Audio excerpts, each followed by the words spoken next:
బ్రహ్మార్పణమ్మ. సృష్టి యావత్తు ఉన్న బ్రహ్మానికి బ్రహ్మం నమస్కరించుతూ బ్రహ్మమ్మకు అనేక నమస్కారములతో బ్రహ్మమే ఈ సాంగత్యం చేసుకుంటాంది. ఉన్నదంతా బ్రహ్మమే అయ్యుంది. బ్రహ్మం ఏమంటున్నారంటే రెండోది లేదు, ఉన్నదంతా పరమాత్మే. అలా ఊరికే ఉండండి. మనం అనాది నుండి ఉన్నాము. ఇవాళ కొత్తగా రాలేదు, కొత్తగా వెళ్ళిపోవటానికి ఉన్నది మనమే అయి ఉన్నాము. అదంతా కూడా సర్వము కూడా సకలము కూడా అండపిండ బ్రహ్మాండం అంతా కూడా నువ్వే ఉన్నావు, నువ్వు లేని చోటే లేదు అని తెలియపరిచారు కదా. మరి ప్రతి జీవి ఆత్మగానే ఆత్మ అయ్యే ఉన్నారు కదా. మరి ఆత్మ సాక్షాత్కారం పొందాలి అంటే నేను ఎలా ఉండాలి అంటే నా మనసు కదలికలు లేకుండా ఉండటమే ఆత్మ సాక్షాత్కారం. మరి ఏది అవసరం మనకి అంటే బ్రహ్మం అవసరం మనకి. బ్రహ్మాన్ని చెయ్యాలి, బ్రహ్మంగా మిగలాలి. కళ్ళు మూసినా కళ్ళు తెరిచినా బ్రహ్మమే కనిపించాలి. మన లోపలంతా కూడా బ్రహ్మమే ఉండాలి. మరి ఎన్నాళ్ళు ఈ దేహం ఉంటుందో తెలియదు కాబట్టి మానవ జన్మ వచ్చింది కదా. మరి దీన్ని మనం ఎలా పూర్తి చేసుకోవాలి అంటే బ్రహ్మంగా మిగలటమే దీన్ని పూర్తి చేసుకోవటం. ఏ టైం అయినా సరే ఉన్నది బ్రహ్మమే, ప్రతి క్షణము ఉన్నది బ్రహ్మమే. కాలం ఎప్పుడూ కూడా వెళ్ళిపోతుంది, మన కోసం ఆగదు కదా. మరి ఆగని దానికోసం ఆగనప్పుడు మరి మనం బ్రహ్మంగా వినియోగించుకోవాలి కదా మనం ఈ టైంని, ఈ క్షణాన్ని. అలా మనతో మనం అలా తేలిగ్గా అయిపోవాలి. బ్రహ్మార్పణమైన జీవితం అంటే ఇలా తేలిగ్గా అయిపోవటమే బ్రహ్మార్పణమైన జీవితం. ఆఖరి శ్వాస వరకు ఇలా గడపమన్నారు కదా. మరి ప్రతి శ్వాస బ్రహ్మమే అయి ఉన్నప్పుడు ఇంకా మనం విధి తయారు చేసుకోవట్లేదు కదా. ఇప్పుడు మనం ఈ ప్రయత్నం మన చేతుల్లో ఉంది, మనం చేసుకోవటంలోనే ఉంది అంతా కూడా. విధి తయారవ్వకూడదు అంటే నేనేం చేయాలి అంటే నా ఇంద్రియాల పని వద్దు, నా మనసు పని వద్దు. నేను ఎలా మిగలాలి? ఇది ఒక పరికరంగా వాడుకుని దేహాన్ని నేను బ్రహ్మంగా మిగలాలి. దీన్ని నేను వాడుకోవాలి. పరమాత్మే వాడుకుంటున్నాడు అనమాట. వాడుకునేలాగా మనం అలా తయారవ్వాలి. మరి ఎప్పుడు కూడా మన జీవిత విధానం కరెక్ట్గా ఉంటేనే మనం బ్రహ్మంగా అలా నిలబడగలుగుతాం. 24 గంటలు కూడా బ్రహ్మంగా నిలబడాలి అంటే మనం ఎంత జాగ్రత్తగా ఉంటే మరి బ్రహ్మంగా నిలబడగలుగుతాం. మరి అలా అని అన్ని బాధ్యతలు వదలటం కాదు కదా. ఆ బాధ్యత నీ నెత్తి మీద వేసుకోకుండా, బరువు నీ నెత్తి మీద వేసుకోకుండా జరగాలి అంతే. మరి సత్యం తెలవాలి అంటే ఎరుక కలగాలి కదా. సత్యం అంటే భగవంతుడు ఎరుక కలగాలి కదా. భగవంతుడు ఎరుక కలగాలి అంటే భగవంతుడిగా ఉన్నదాన్ని ఉన్నట్టుగా భగవంతుడిగా మనం చూడాలి. మన గృహస్థ ధర్మం మాత్రం వదిలిపెట్టడానికి లేదు. మానవ జన్మ వచ్చింది కదా, మరి బుద్ధిని ఉపయోగించుకుంటున్నాం కదా. మన జన్మ వేస్ట్ చేసుకోకుండా మన ధర్మం ఏంటో మనకు తెలియాలి. ఈ పాత్రను ఎలా వినియోగించుకోవాలో తెలియాలి. మన బ్రహ్మం ఏం చెప్పారు? ఈ పాత్రని దేహాన్ని అరగొట్టేసుకోకండి. దేహాన్ని అరగొట్టుకున్నారంటే మీకు మళ్ళీ బ్రహ్మంగా ఉండటానికి మరి మీ మనసు కదులుతుంది. అందుకని నీ శుద్ధ మనసు అవ్వాలి. శుద్ధ మనసు చేసుకుని బ్రహ్మంగా మిగులుతా ఉన్నదంతా పరమాత్మే అనుకుంటా ఆ బ్రహ్మంగా మిగలండి. దేహాన్ని ఎక్కువ అరగొట్టేసుకున్నారంటే దేహానికి ఎంతవరకు అవసరమో కుటుంబంలో అంతవరకే చేసుకోండి, ఎగస్ట్రాకి వెళ్ళొద్దు. మరి అలా విశ్రాంతి పొందండి. మీరు మాయలో పడకుండా ఉంటే విశ్రాంతి మీకు ఆటోమేటిక్గా విశ్రాంతి లభిస్తుంది. మరి ఎటువంటి నడత నడవాలో తెలిసింది కదా. మానవ జన్మ వచ్చినందుకు మనకి ఎటువంటి నడత నడవాలో తెలిసింది కదా. దేహాన్ని ఎక్కువగా అరగొట్టుకోకుండా బ్రహ్మంగా నిలబడటం కోసం నేను ఏదై ఉన్నానో దాంతో నేను నిలబడాలి. నా మనసును శుద్ధం చేసుకోవాలి, బ్రహ్మమయం చేసుకోవాలి. అలా బ్రహ్మార్పణమైన జీవితాన్ని నేను జీవించాలి. ప్రతి క్షణము కూడా ఉన్నదదే లేనిదేది మొత్తం ఉన్నదంతా అదే ఉంది, ఇంకా లేనిది అంటూ లేదు, ఉన్నదంటూ లేదు. ఇంకా అక్కడ అక్కడ బ్రహ్మమే తెలియబడుతుంది. నువ్వు ఏదై ఉన్నావో ఆ విచారణే ఉంటుంది, ఆ చేసే ఉంటుంది. దానివల్లనే శాంతి లభిస్తుంది. మరి మన జన్మని చరితార్థం చేసుకోవాలంటే మనం ఒక గట్టి పట్టు పట్టుకోవాలి. ఇలా మిగలటం కోసం ఒక పట్టు పట్టుకోవాలి. ఉన్నదంతా అదే, ఉన్నదంతా అదే విడిగా కనిపిస్తుంది కదా. అలాంటప్పుడు ఇదంతా జీవలక్షణం, నా లక్షణం అది కాదు కదా, బ్రహ్మ లక్షణం అది కాదు కదా అనేసి ఆటోమేటిక్గా అలా మిగిలిపోవటమే. ఆటోమేటిక్గా అలా ప్రతిక్షణం అలా మిగిలిపోవటం. మరి దైవ లక్షణాలు అలవాటు చేసుకున్నప్పుడు ఇంకా ఏముంటుంది, ఇంకా ప్రతి జీవి ఉన్నది ఒక్కటే ఆత్మస్వరూపమే. ఆరోగ్యంగా ఆనందంగా ఎప్పుడూ కూడా ఆనందంగా ఉంటే ఆరోగ్యం ఆటోమేటిక్గా ఆరోగ్యమే కదా. అంటే దేహానికి వచ్చిన మనసు ఆరోగ్యంగా ఉంటుంది. మనసుకి దుఃఖం వచ్చిందనుకో, దేహానికి ఏదైనా వచ్చిందంటే మనసు దుఃఖపడుతుంది. మరి మనసు దుఃఖం లేకుండా చేసుకుంటే దేహానికి ఏదొచ్చినా సరే ఇటు మానసికంగానే నలిగిపోకుండా ఉంటాము, ఇటు శారీరకంగా కూడా యుక్తి తెలుస్తుంది కాబట్టి శారీరకంగా కూడా దేనికి ఏది వేయాలో అలాగా చూసుకుంటాం. మరి ఫస్ట్ క్లాస్లో పాస్ అవ్వాలి అంటే మనం మరి ఎంత సాధన చేస్తే ఫస్ట్ క్లాస్లో పాస్ అవుతాము. అలాగా మన భవిష్యత్తు కూడా లేకుండా మనం ఇప్పుడు వర్తమానంలో ప్రతి క్షణము కూడా ఉన్నదదే ఉన్నదదే ఉన్నదదే అంటా ఉంటే ఇక్కడ మానసిక స్థితి బాగుపడుతుంది, ఇక్కడ శారీరక స్థితి కూడా బాగుంటుంది, అన్ని రకాలుగానే బాగుంటుంది. మరి మన జీవ బ్రహ్మైక్య స్థితి పొందాలి అంటున్నారు కదా. మరి జీవుడిని ఎప్పుడూ కూడా బ్రహ్మమయం చెయ్యాలి. జీవుడు కాదు, బ్రహ్మమే. అక్కడ బ్రహ్మమయం చెయ్యాలి. మన గూట్లో మనం పడాలి. ఎప్పటికైనా సరే మన గూట్లో మనం పడాలి. అంటే కదిలిక లేని స్థితిలో ఉండాలి, మనం మిగలాలన్నమాట. దశలన్నీ మారుతున్నాయి కానీ దేహానికి మరి నేను సాక్షిభూతుడిని కదా. మరి సాక్షిభూతుడు ఎప్పుడూ కూడా ఉన్నాడు కదా. మరి అంటే సర్వవ్యాపి అంటున్నారు కదా బ్రహ్మం. మరి సర్వవ్యాపి అంటే మనం ఎలా ఉండాలి అంటే ధైర్యంగా, సర్వము ఉన్నాడు కదా, ఎక్కడైనా నాకు సెపరేట్గా కనిపిస్తుందా అంటే కాదు కదా. సెపరేట్గా ఎందుకు కనిపిస్తుందంటే మనసు పెడితే కనిపిస్తుంది. మరి నేను హాయిగా ధైర్యంగా ఎందుకు ఉండలేకపోతున్నానంటే అదంతా బ్రహ్మం చేసుకోవాలి. నేను సావు పుట్టుక లేనివాడు పరమాత్మ అయి ఉన్నాడు. నేను చచ్చిపోవట్లేదు, నేను పుట్టట్లేదు. మరి ఎందుకు నాకు ఈ గందరగోళం అంతా కలగజేసుకోవటం. నా మనసును శుద్ధం చేసుకుని నేను బ్రహ్మంగా మిగిలితేనే నాకు జీవన్ముక్తి. అలా మిగిలితేనే నాకు జీవన్ముక్తి. ఎన్ని కోట్లు జన్మలెత్తినా సరే మనం చేసేది ఇప్పుడు బ్రహ్మం చెయ్యకపోతే ఎప్పుడైనా సరే ఎన్ని జన్మలెత్తినా సరే ఏమో ఆ క్షణం దొరుకుతుందో లేదో, ఆ జన్మలో మనకు దొరుకుతుందో లేదో. అంటే సాక్షాత్కారం అంటే మరి ఉన్నదాంతో ఉంటే సాక్షాత్కారం అవుతుంది కదా. మరి గత జన్మలో అవ్వలేదు, ఇప్పుడు ఏమో మళ్ళీ జన్మ ఏంటో అని ఆలోచిస్తే కుదరదు కదా. ఆత్మతోటి మనం ఎప్పుడూ కూడా నిరంతరం నా ధర్మం అది, నా ధర్మం, నేను వచ్చిన పని అనుకుంటే అక్కడ నాది నేను అన్న భావన కలగకుండా, అంటే అది మన కూడా పడకూడదు. మనం చెప్పినట్టుగా దాన్ని తయారు చేసుకోవాలన్నమాట. నేను నాది అని లేకుండా దానికి నేర్పించుకోవాలి. నేనెవరు, నాదెవరే, నువ్వెవరు, నువ్వు తెచ్చావా అనాలి దాన్ని. అంటే ఒక స్వప్నంలో చూడాలి దాన్ని. ఇదంతా కళ జరుగుతుంది అనేసి. కళ ఎప్పుడు కనిపిస్తుంది మనకి, ఎప్పుడు తెలియబడుతుంది? అదంతా బ్రహ్మంగా తోచినప్పుడు అక్కడ కళగా మిగులుతుంది. మామూలుగా ఇదంతా కళ అనుకున్నా అవ్వదు. మన అనుభవంలోకి వచ్చిన తర్వాతనే ఆధ్యాత్మికం ఎప్పుడు మనం అభివృద్ధి చేసుకోవాలి. అంటే ఇదంతా మనకి స్వప్నప్రాయంగా అప్పుడు తోస్తుంది. సంకల్పాలు, వికల్పాలు, కోరికలు ఇవన్నీ ఉంటాయి కదా.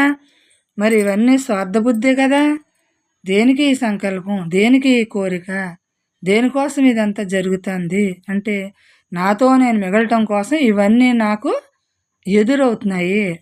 ఎదురయ్యే దాన్ని అంతటినీ నేను విడిగా చూసినప్పుడు విడిగా అవుతున్నాను.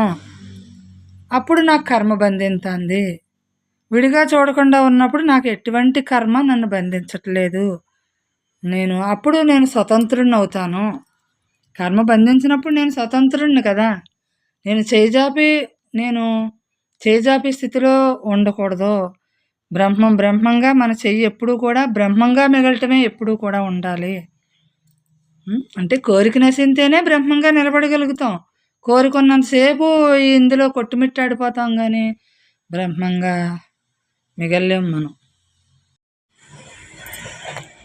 మన పరమాత్మని మనం ఎలా చేరుకోవాలి అంటే, పరమాత్మని చేరుకోవాలి అంటే మనం మిగలటం ఎలాగా? అలా మిగలటం ఎలాగా అంటే, నువ్వే ఉన్నావు పరమాత్మ, నువ్వు తప్ప రెండోది లేదు అని మనం లోపల అనుకోవాలి. నా మూలం నువ్వే. ఈ దేహం అవ్యక్తంగా ఉన్నావు నువ్వు, ఈ దేహం ఇలా వ్యక్తం చేసావు నువ్వే, నా లక్ష్యం నువ్వే, నా గమ్యం నువ్వే. నిన్ను వీడి నేను అస్సలు లేను. నిన్ను వీడి నేను ఎక్కడున్నాను? నిన్ను వీడి లేను. ఈ జీవితం అంతా ఒక నాటక రంగం. నువ్వే యథార్థము, నువ్వే సత్యము, నువ్వే యథార్థం, ఇదంతా కల్పితము అని, నేను శాశ్వతాన్ని అని మనమే అనుకోవాలమ్మా. నా లక్ష్యం నువ్వే, నా గమ్యం నువ్వే, నా స్థానం నువ్వే, నా యథార్థం నువ్వే, నువ్వు తప్ప ఏమీ లేదు, ఇదంతా నాటకం, ఇదంతా ఆశగా ఉంది దీని మీద, కానీ ఇది నిలకడలేదు కదా, అశాశ్వతమైంది కదా, శాశ్వతమైన వాడు నువ్వే కదా, నువ్వే నా రక్షకుడివి, నా పోషకుడివి, అన్నీ నువ్వే కదా. మరి నువ్వే ఉన్నప్పుడు నేను ఇతరంగా ఉన్నానని అనుకుంటున్నానేంటి? ఉన్నది నువ్వే అయినప్పుడు నేను అలా అనుకోకూడదు కదా. నువ్వే ఉన్నావు, నా లక్ష్యం నువ్వే, నా గమ్యం నువ్వే అని నేను అనుకుంటేనే నేను అవుతాను. అంటే మన ప్రతి కథలకి బ్రహ్మార్పణం చేయడానికి మనకెందుకమ్మా నొప్పి కలుగుతుంది? అసలు ఏదైనా తానే అయినప్పుడు తనకు అప్పు చెప్పడానికి ఏమైంది? ఇప్పుడు మనం అద్దెంట్లో ఉన్నాము, అద్దెళ్ళు ఎప్పటికైనా ఖాళీ చేసి వాళ్ళు ఓనర్కి అప్పు చెప్పాలి కదా ఎప్పటికైనాని. మరి అప్పు చేయడానికి మనం ఎందుకు బాధపడతాము? అంటే మనకు సొంతిల్లు కావాలి. సొంతిల్లు ఎవరో? మనకు బ్రహ్మమే. ఎప్పటికైనా మన సొంత ఇంట్లోకి మనం వెళ్ళాలి. ఇదంతా కూడా అద్దిల్లు. ఇప్పుడు మనకు జరిగేదంతా కూడా అద్దిల్లు. ఇదంతా కూడా దేహం అద్దిల్లే కదా, అద్దెకి తెచ్చుకున్నాం ఈ దేహాన్ని మనం. మరి అప్పు చెప్పొద్దా? అప్పు చెప్పడానికి ఎందుకంత బాధపడిపోతున్నాము, దుఃఖం ఎందుకు అనుభవిస్తున్నాము? అంటే ఎప్పుడు ఇందులోనే ఉండిపోవాలా నువ్వు? ఇదే నీకు నికరమా? నువ్వు నీ దగ్గరికి నువ్వు ఎప్పుడు వెళ్తావు? నిన్ను నువ్వు ఎప్పుడు చేరతావు? ఎప్పుడు ఉద్ధరించుకుంటావు నిన్ను నువ్వు? నీతో ఎప్పుడు ఏకమవుతావు? ఏకమే అద్వితీయం బ్రహ్మ అంటున్నారు కదా, ఎప్పుడు ఏకమవుతావు నువ్వు అలాగా? బ్రహ్మంగా మిగలటం చేతకాక ఇలా వెచ్చలివిడిగా తిరుగుతున్నావు నువ్వు. ఇంకెన్నాళ్ళు వింటావు? ఎన్నాళ్ళు మాట్లాడుకుంటావు? ఎన్నాళ్ళు చూస్తావు దీన్ని? నీకు చూసేది లేదు, వినేది లేదు, మాట్లాడేది లేదు, అన్నీ బ్రహ్మార్పణం చెయ్యి. నువ్వెవరు ప్రత్యేకంగా మాట్లాడటానికి? నువ్వెవరో ప్రత్యేకత? నీకు ప్రత్యేకత ఏముంది అసలు? బ్రహ్మం నుంచి జరుగుతావంటే నీకు ప్రత్యేకత ఏంటి?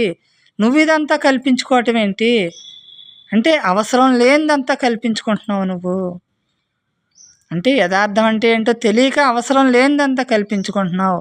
అవసరం ఉన్న దాన్ని వదిలిపెట్టేసావు, అవసరమైన పని మానేసావు, అవసరం లేని పని చేస్తున్నావు అన్నమాట. భూమి మీదకి ఎందుకు వచ్చావు? దేహాన్ని ఎందుకు తెచ్చుకున్నావు? ఆ పని వదిలేసావు. ఇక్కడ అవసరం లేనిదాన్ని అంటించుకుంటున్నావు. మరి ఎన్నాళ్ళు వింటావు? తనకు తానుగా మిగలొద్దా? ఇంకా ఉన్నదదే అని గ్రహించొద్దా? ఉన్నది నేనే అని నువ్వు ఎప్పుడైతే ఉన్నది నేనే అనేసి మిగులుతావో అప్పుడు వరకు కూడా ఆయన ఎదురు చూస్తున్నాడు కదా. ఆయన ఒళ్ళో నీకు చోటు ఎప్పుడూ ఉంది. నువ్వు చేరలేకపోతున్నావు అంతే, మిగలలేకపోతున్నావు అంతే, అలా ఉండలేకపోతున్నావు. ఎందుకంటే నువ్వు నీ పనిని బ్రహ్మార్పణం చేయట్లేదు. పని బ్రహ్మార్పణం అవ్వట్లేదు. నీకు ఫలితాన్ని కోరుకుని పని చేస్తున్నావు కాబట్టి బ్రహ్మం అవ్వలేకపోతున్నావు. చూసేది బ్రహ్మం, వినేది బ్రహ్మం, మాట్లాడేది బ్రహ్మం అని ఎందుకు ఉండలేకపోతున్నావు? ఎందుకు దాన్ని గ్రహించలేకపోతున్నావు? మిగలటం ఎందుకు చూసుకోవట్లేదు నువ్వు అసలు? అంటే వచ్చిన పని వదిలేస్తావా? నీకు సంబంధించిన పని వదిలేస్తావా? అవసరం లేని పని అంటించుకుంటావా? భూమి మీదకి వచ్చిన పని మర్చిపోయి అవసరం లేనిది ఎందుకు అంటించుకుంటున్నావు? నీకు తెలియట్లేదు. నువ్వు అసమర్థురాలివని నీకు నువ్వు చెప్పుకో. నువ్వు అసమర్థురాలివి కదా. నువ్వు ఎందుకు మిగలట్లేదంటే నువ్వు అసమర్థురాలు, నీకు తెలియట్లేదు. ఇంకెన్నాళ్ళు అసలానే ఈ జీవితాన్ని ఇలా సాగిందామా? ఇంకా ఇలాగా ఈ దుఃఖం ఈ దుఃఖంతో సాగిందామా? అసలైన సుఖాన్ని ఇంకెప్పుడు కనిపిస్తాము? ఇంకా అంటే విలువైన జీవితాన్ని దారబోసేస్తున్నాం. ఎవరికి దారబోసేస్తున్నాం? ఈ మాయకి దారబోసేస్తున్నాం. ఈ విలువైన ఈ సంసారాన్ని, అంటే పుట్టడం చావటం అని ఈ సంసారంలోంచి మనం బయటపడాలి కదా. ఇంకెప్పుడు బయటపడదాము? సాధించుకోవాల్సింది మనల్ని మనం సాధించుకోవాలి. ఏమి సాధిస్తాం భూమి మీద? ఏమి సాధిస్తాము? ఎందులో నిలకడ పొందుదాము? మనతోటే మనకే కదా నిలకడ పొందాలి. మనతో మనల్నే కదా గ్రహించాలి. మన ఆత్మస్వరూపంగా మిగలాలి అంటే, సాక్షిగా మిగలాలి అంటే మన జీవితాన్ని ఒడిదుడుకులు లేకుండా బ్రహ్మ సాక్షాత్కారంగా మనం మిగలాలి. ఈ ఒడిదుడుకులన్నీ కూడా ఈ దేహానికి వస్తున్నాయి. అదేమన్నా నిలకడగా ఉంటాందా? వెళ్తున్నాయి. దాంతో ఎందుకు నీతోటి నువ్వు ఉండాలి. కానీ దాంతో మిగులుతావంటే నువ్వుగా ఎప్పుడు ఉంటావు? అంటే నీకు ఏది జరిగినా, ఈ దేహానికి ఏది జరిగినా కానీ నువ్వు లెక్క చేయొద్దు. బ్రహ్మంగా మిగలటం ఒక్కటే నువ్వు లెక్కల్లో పెట్టుకోవాలి నీకు పని.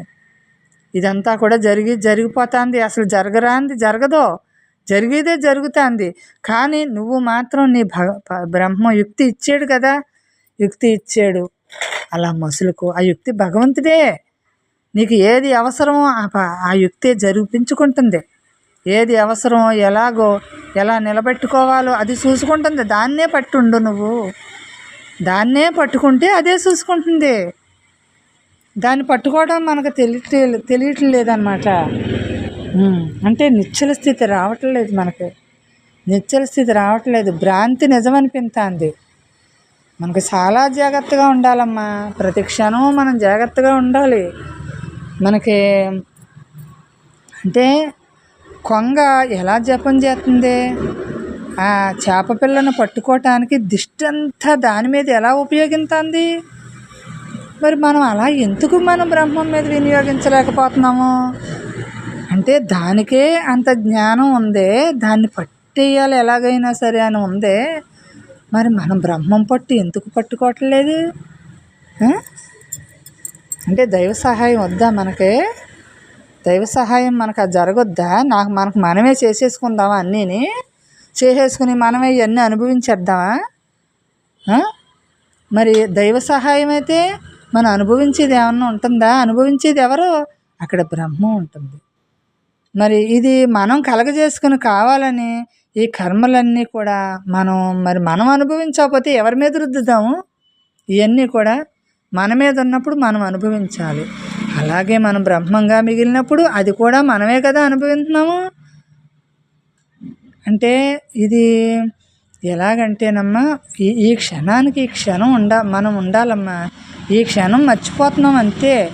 అంటే వర్తమానంలో జీవించట్లేదు. భూతకాలంలో అన్నా జీవిస్తున్నాం, భవిష్యత్తు కాలంలో అన్నా జీవిస్తున్నాం. ఆ జీవితాన్ని వదిలిపెట్టాలమ్మా. ఈ వర్తమాన జీవితమే మనం పట్టుకోవాలి. అప్పుడు ఈ వర్తమానం ఎలా అవుతుంది? బ్రహ్మం అవుతుంది.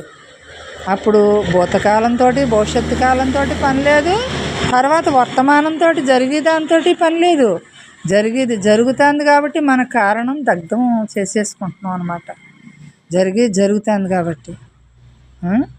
మరి ఇటువంటి విలువైన జీవితాన్ని మనం అస్సలు వేస్ట్ చేసుకోవద్దమ్మా. అనేక నమస్కారాలు అందరికీ. ఎందుకంటే మనం బ్రహ్మంగా మిగలాలి. ఎవరు బ్రహ్మంగా మిగిలినా మనమేనమ్మా.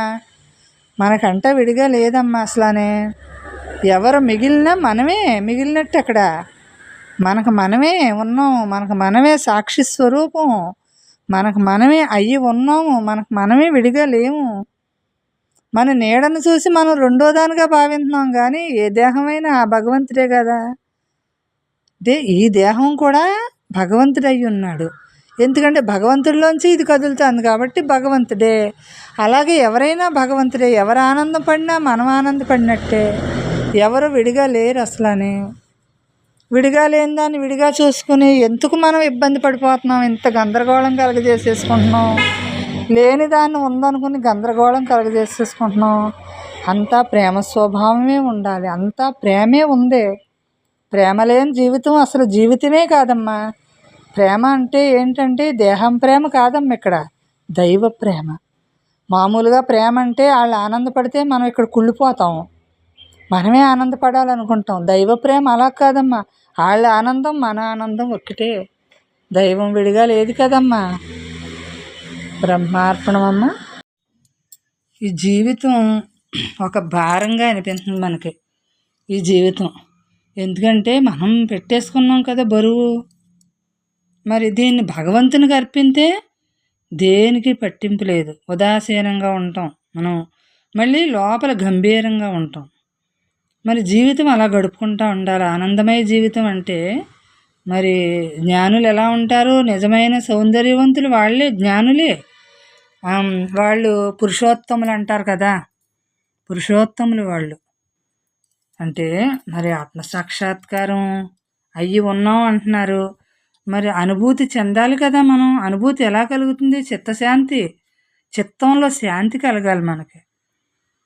ఆకాశం ఆకాశం అంటున్నారు. మరి ఆకాశం వలె అంతటా ఆకాశం ఎలా ఉంది?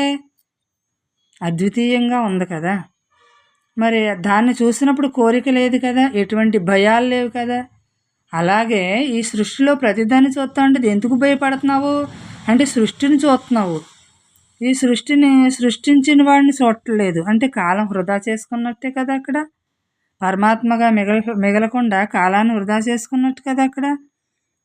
ఎప్పుడూ కూడా అరిషడ్ వర్గాలు ఎప్పుడూ కూడా మనకు శరీరంపై మనకు అధికారం ఉంటుంది. శరీరంపై అధికారం సాధించాలనుకుంటాయి అరిషడ్ వర్గాలు. కామ, క్రోధ, లోభ, మోహ, మద, మాత్సర్యాలు ఇవన్నీ కూడా. అవి మనకి బ్రహ్మం పట్టు ఎప్పుడైతే ఉందో, చిట్ట సాధన బ్రహ్మం పట్టే కదా, అప్పుడు ఇవన్నీ మనకి కామం ఉండదు. కోరుకుంటేనే ఇవన్నీ వెనకాలన్నీ కూడా మదం వచ్చేస్తుంది, మాత్సర్యం అన్నీ వచ్చేస్తుంది, మోహం పెరిగిపోతుంది. మరి ఇవన్నీ కూడా శరీరంపై అధికారం చెలాయించాలని చూస్తూ ఉంటాయి. మరి మనం బ్రహ్మం పట్టుతో ఉంటే అవి మనల్ని ఏం చేస్తాయి? మన దరిదాపుల్లోకి కూడా రావు. అంటే మనం ఎప్పుడూ కూడా మనం ధీరత్వం ఉన్నప్పుడు మన దరి ఏమీ చేరదు, కోల్పోదు, ఏమీ కోల్పోదు, మన మానసిక స్థితి కోల్పోదు ధీరత్వం మిగిలినప్పుడు. మరి ధీరత్వం ఎలా కలుగుతుంది అంటే బ్రహ్మధీరత్వమే ధీరత్వం. మరి ఈ కదలికలను ఇంకెప్పుడు ఆపుతాం మనం? కదలికలను ఆపాలి అంటే బ్రహ్మాన్ని పట్టుకోవాలి. మన పని అదే. ఈ మరి మన ఒకటే రోగం ఒకటే మందు అంటారు. బ్రహ్మ సత్యం జగత్ మిథ్య అంటారు. మరి ఇప్పుడు మనం ఇక్కడ చేసేది ఏంటి? బ్రహ్మము సత్య, జగత్తు కూడా సత్యమే. ఎందుకంటే సత్యంలోంచి జరుగుతుంది కాబట్టి, సత్యంలోంచి జరుగుతుంది, సత్యంలోనే లయమవుతుంది కాబట్టి. అందుకని ఇది వేరు అది వేరు ఇది వేరు లేదు. మరి ముందు మనకు తీవ్రంగా మనకు రోగాన్ని మనం వదిలించుకోవాలంటే, మానసిక రోగాన్ని వదిలించుకోవాలంటే మనకి ఏమీ బంధించకుండా బ్రహ్మ లక్షణాలను ముందు అలవాటు చేసుకుంటున్నాం. తర్వాత ఈ లక్షణాలు ఉన్నప్పుడు ఆ లక్షణాలన్నీ ఆటోమేటిక్గా కాలమే పరిష్కరిస్తుంది. ప్రతిదీ కూడా కాలం చూసుకుంటూ ఉంటుంది. కానీ మనం కాలాన్ని మాత్రం వేస్ట్ చేసుకోకూడదు. కాలానికి అతీతమైన వాడు పరమాత్మ కదా. మరి అలా ఆత్మ అందరూ అన్ని ఆత్మలో కూడా ఏకాత్మే, విడిగా లేదు. మరి మనం ఈ సమాజానికి సేవ చేయాలి, ఈ దేశానికి ఏదో ఉద్ధరించాలి అని అనుకుంటున్నాం. మన వల్ల జరిగిపోతుంది అనుకుంటున్నాం. అది మన వల్ల ఏం జరుగుతుంది? సేవ. అసలైన సేవ ఏంటి? మనం వాళ్ళని బ్రహ్మ దృష్టితో చూసినప్పుడు అసలైన సేవ అవుతుంది అది. మరి మనం ఏదో ఉద్ధరించాలని భావించేస్తూ ఉంటాం. ఎవరిని ఉద్ధరిస్తాము? ఏం ఉద్ధరించగలుగుతాము? బ్రహ్మాన్ని బ్రహ్మమే కదా ఉద్ధరించుకుంటుంది, ఆత్మని ఆత్మే కదా ఉద్ధరించుకుంటుంది. నేనెవరిని ఇక్కడ ఉద్ధరించటానికి? నేను బ్రహ్మం అంతే. బ్రహ్మార్పణమైన జీవితమే ఇంకా మిగలటమే మనకు సేవ చేయటం. మనం బ్రహ్మంగా ఉన్నప్పుడే, అంతటా బ్రహ్మం చూసినప్పుడే మనం అసలైన సేవ అన్నమాట అది. ఊరికే మనసు పెట్టితే సేవ నేను చేశానంటే అది ఎలాగవుతుంది? వాళ్ళ బ్రహ్మదృష్టితో చూడు. బ్రహ్మమే చేస్తున్నాడని వాళ్ళు మంచి అవని, చెడు అవని అన్నీ బ్రహ్మార్పణం. అది అలవాటు చేసుకోవాలి మనం. ఆ బ్రహ్మార్పణమైన జీవితం ఒత్తిడి లేని జీవితం కదా అది. మనం ఏదైనా తట్టుకోవాలి అంటే బ్రహ్మ జీవితంలోనే మనం తట్టుకోగల శక్తి మనం దొరుకుతుంది. మనకు ఆ శక్తి ఉంటుంది, మిగులుతుంది. మరి మామూలుగా మనసు పెట్టినప్పుడు ఆ శక్తి ఉండదు, కోల్పోతాం అన్నమాట. బ్రహ్మంలో అలా కాదు, కోల్పోయేదంటూ ఏమీ ఉండదు బ్రహ్మంలో. ఆ శక్తే మనం నిలబెట్టేసుకుంటాం, మనల్ని మనం మిగిలిపోతాం అన్నమాట.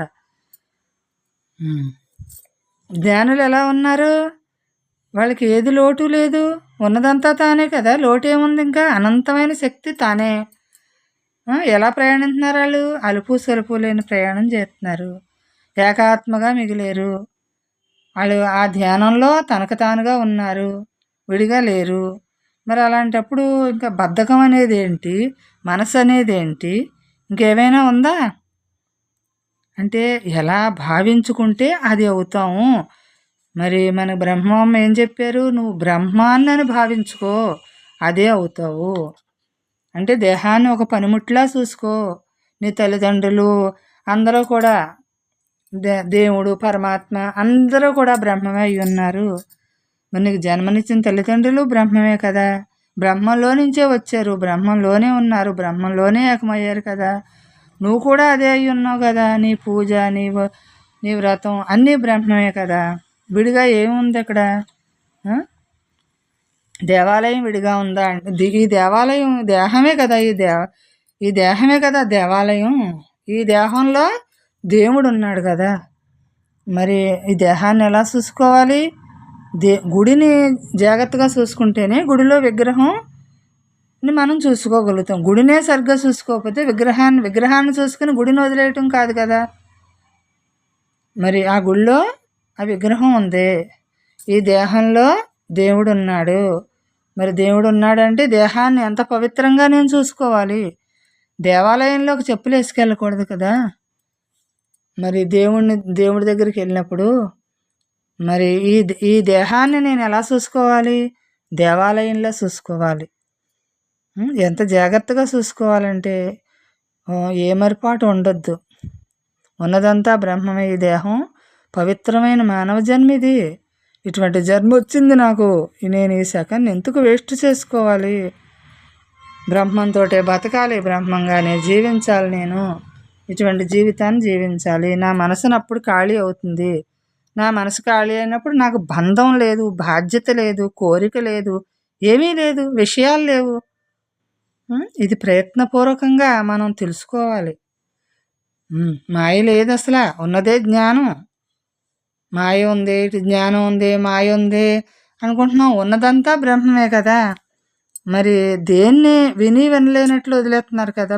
మన బ్రహ్మమ్మ ఎలా ఉంటున్నారు? చూసి చూడలేనట్లు, వినలేనట్లు, మాట్లాడలేనట్టు అంటున్నారు కదా. మరి అదంతా మనకు అనుభవం అయ్యిందా లేదా? మాయలో పడకుండా అంటే మన మనసుని మార్చుకున్నప్పుడు వినలేనట్లు, చూసి చూడలేనట్లు. ఎందుకంటే అది బ్రహ్మంగా తోస్తుంది కాబట్టి వింటున్నాం కానీ వింటలేదు, చూస్తున్నాం కానీ చూడట్లేదు. మరి అంటే అశాశ్వతమైన దాన్ని శాశ్వతమని భావించట్లేదు మనం. శాశ్వతమైన దాన్నే శాశ్వతంగా భావించుకుంటున్నాం. అందుకని ఎవరికి మనం ఏమీ ప్రకటించుకోవట్లేదు. ఆసక్తి లేదు దేని మీద. అలానే నిరాసక్తి లేదు.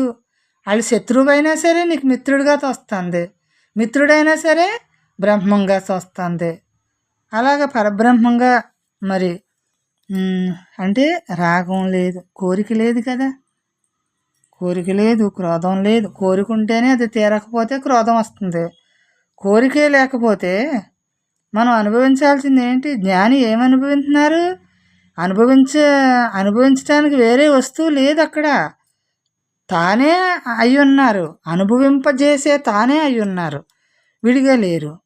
తన అంతరంగంలో తాను ఎలా ఉన్నారు? ఎప్పుడు ఖాళీలో ఆ చైతన్యంగా, ఆ శక్తిగా మిగిలి ఉన్నారు. మరి మనం ఆ శక్తిని వాడుకోవాలి కదా మనం కూడా.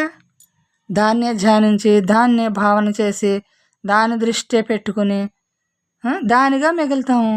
అలా ఉంటే అలా మిగులుతాం. మరి ప్రతి జీవిలోని బ్రహ్మాన్ని దర్శించున్నాము, ఆత్మగా చూస్తున్నాము. ఎవరిని చూసినా లోపల ఆత్మ ఉంది కదా, వాళ్ళు ఆత్మయ్య ఉన్నారు కదా అని తత్వ విచారణ మరి చేసుకోవాలి కదా. ఎవరిని చూసినా మనకి తత్వ విచారణ అంటే ప్రతి క్షణం జరగాలమ్మా. ప్రతి క్షణం జరిగినప్పుడే విడిపోతూ ఉంటుంది. ఎవరిని చూసినా వాళ్ళ లోపల ఆత్మకథ ఉంది, ఆత్మకథ అలా మాట్లాడింది, ఆత్మ తాను కదలట్లేదు, ఇక్కడ కదులుతుంది. మరి కదిలేది తానే, కదలింది తానే. మరి నాకు అక్కడ విడిగా కనిపించదు కదా అప్పుడు. అలా చూసినప్పుడు అలా ప్రతి దాన్ని కూడా మనం అలా చూడటమే. ఏది మాట్లాడినా చెడు అయినా మంచి అయినా మనకు సంబంధం లేదు. ఉన్నది తానే, ఉన్నది తానే, తన నుంచే జరుగుతుంది. అప్పుడు ఇంకా మనకి ఇంకేముంటుంది అక్కడ? ఏమి శత్రువు ఏముంటుంది అక్కడ అంటే మన మనసుకే పట్టింది. ఆ మనసును మనం బుజ్జగించుకొని, లాలించుకొని, మన వైపుకి తిప్పుకొని బ్రహ్మంగా నిలబెట్టుకోవాలి మనల్ని మనం. ఇది ఒక పరికరం మనసు. దాన్ని మనం మధ్యలో బ్రహ్మాన్ని, జీవుడికి పరమాత్మకి మయాన్ని మనం దీన్ని వినియోగించుకుంటున్నాం. జీవరాశులు అన్నీ కూడా తానే, విడిగా లేదు అని ఆ చైతన్యంగా అలా మిగలటానికే మనం ఎంతసేపు కూడా మన జన్మను అలాగా చూసుకోవాలి.